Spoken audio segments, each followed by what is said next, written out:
Ditilep sama pendeta kedua untuk bikin studio musik, studio video anaknya. Tidak terima dituduh, pendeta kedua balik menuduh uang 200 juta itu buat ngabur ke Amerika oleh pendeta ke-1 tuh, dan untuk bikin channel di media sosial. Sebenarnya ribut-ribut ini sudah ada jawabannya dan sudah dijawab kurang lebih Februari lalu. Ya, semua sudah terjawab. Ternyata jawabannya uang 200 juta itu untuk sewa apartemen. Katanya sih selama 5 tahun untuk nyimpen janda. Astagfirullah. Ya. Pendeta ke-1 membawa kunci duplikatnya dibawa ke Amerika itu. Sedangkan kunci aslinya dibawa si janda simpenan. Berarti dua pendeta ini sekarang berantem ini tadinya sama-sama ya, nyimpen janda yang sama, satu janda untuk berdua ya. Ya, pendeta ke-1 membawa kunci duplikat dibawa ke Amerika ya. Sedangkan kunci aslinya dibawa si janda simpenan. Karena lokasi apartemen si janda simpenan ini dekat dengan lokasi pendeta kedua, mudah saja tinggal WA, pintu dibuka, dilanjut buka-bukaan.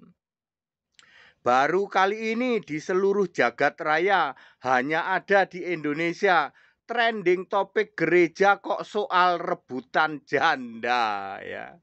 Mari kita bahas detail apa kata Alkitab tentang janda.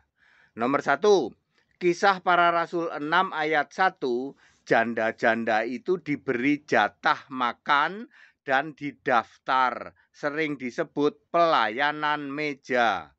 Kedua, 1 Timotius 5 ayat 5, janda itu harus benar-benar janda, ditinggal sendirian, tidak punya anak, dan si janda ini harus bertekun di dalam doa dan harapan kepada Allah. Ketiga, 1 Timotius 5 ayat 9 yang disebut janda harus berumur di atas 60 tahun. Waduh ya. Nomor 4, 1 Timotius 5 ayat 11. Janda yang muda tidak boleh didaftar. Nanti kalau birahi minta kawin. Nah lo ya. Nomor 5, Yakobus 1 ayat 27. Ibadah yang murni dan tak bercela adalah mengunjungi yatim piatu dan janda-janda. Tapi lupa, janda itu harus di atas 60 tahun. Pendeta lupa, janda yang diurus itu kan harus janda di atas 60 tahun. Ini yang diurus malah janda imut. Memalukan seluruh jagat kependetaan Indonesia. Trending topik gereja kok pendeta rebutan janda. Ya, Bapak Ibu Saudara, biasanya disalahgunakan itu Yakobus 1 ayat 27. Ibadah yang murni itu dan tak bercela di hadapan Allah itu mengunjungi yatim piatu dan janda-janda. Dia lupa bahwa janda yang harus diperhatikan itu di atas 60 tahun.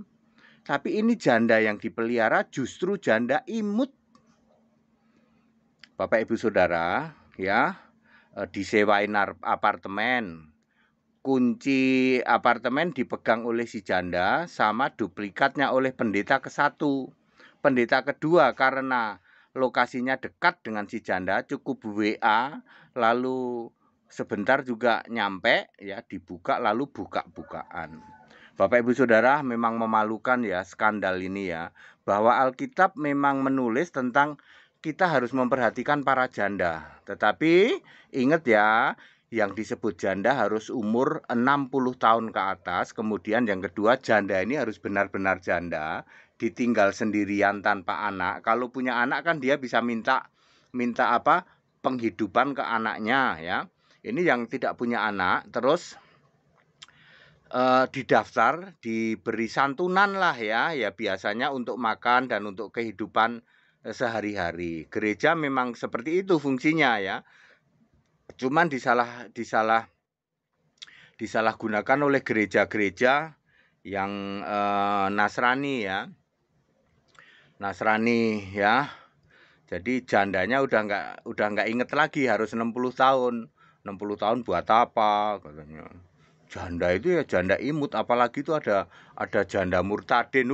Jadi inceran, Pak. Janda murtadin itu jadi inceran. Coba ada janda kira-kira masih imut, cantik, murtad. Itu jadi santapannya pendeta-pendeta itu, Pak. Langsung dikasih apartemen ya toh. Dikasih apartemen itu ya. Ya nyewa apartemen kalau 5 tahun kan 1 tahun itu ya anggaplah 20 juta ya. Mungkin bisa lebih loh ya nyewa apartemen 1 tahun ya. Mungkin anggap aja lah 20 juta lah. Terus kan buat menghidupi ya. Dikasih isinya terus buat menghidupi tiap bulannya itu ya. Jadi ini satu janda ini dikunjungi 2 pendeta. Lah iya. Makanya ketika mereka ribut, mereka bongkar-bongkar. Aku tahu loh nomor HP jandamu. Loh kalau kamu tahu nomor HP jandamu ya berarti kalian pakai sama-sama dong, ya. Malah kuncinya saya pegang katanya. Bapak Ibu, sebenarnya janda ini pernah menghubungi saya ya. Janda di dalam sinetron pendeta rebutan janda ini.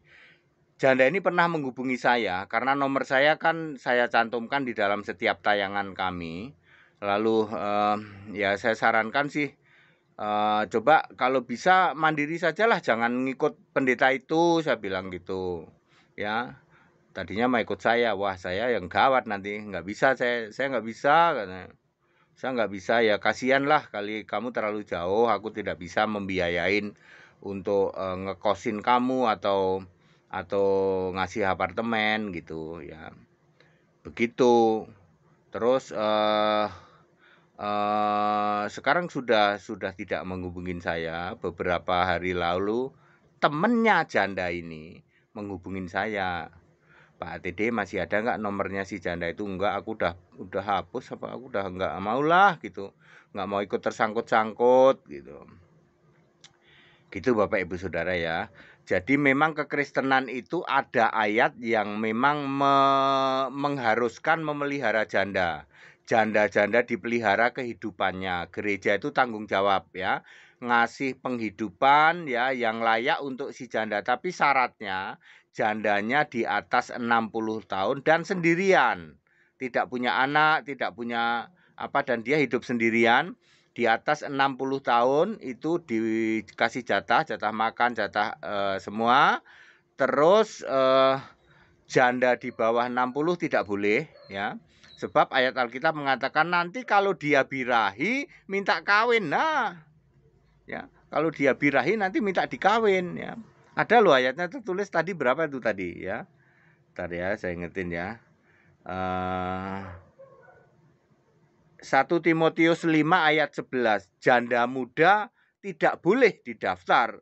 Nanti kalau birahi minta dikawin. Nah, nggak boleh ya.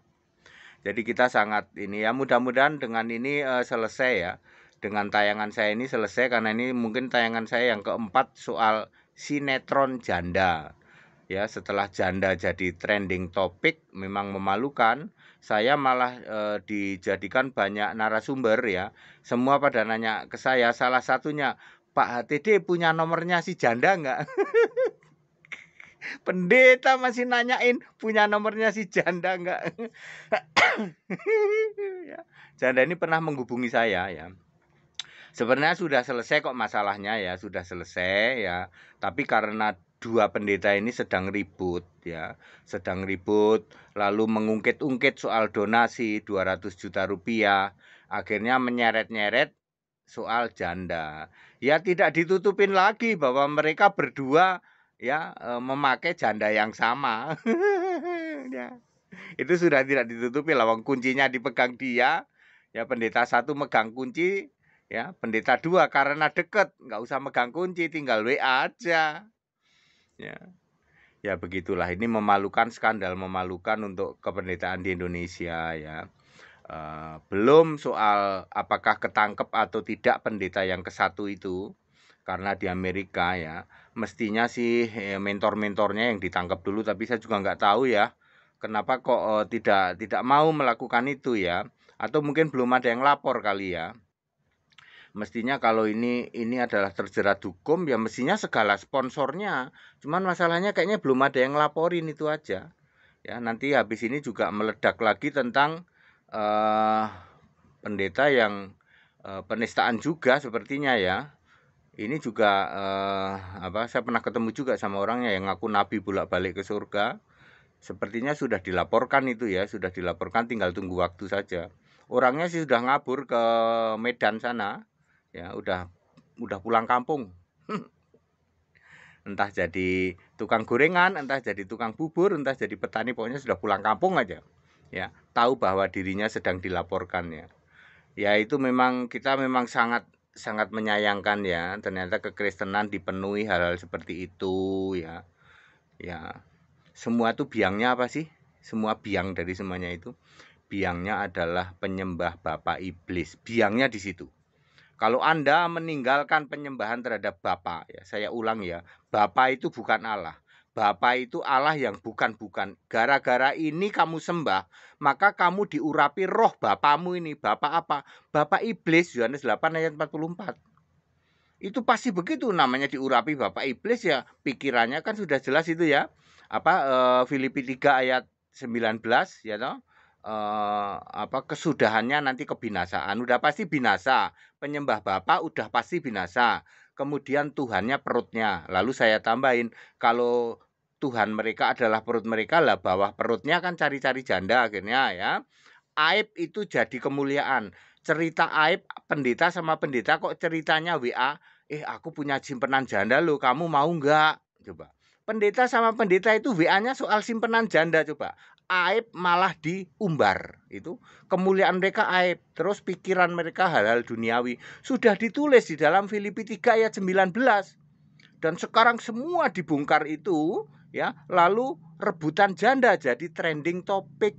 Tidak pernah ada di dunia kekristenan, gereja-gereja, pendeta-pendeta trending topiknya pendeta rebutan janda. Nggak pernah ada, hanya ada di Indonesia.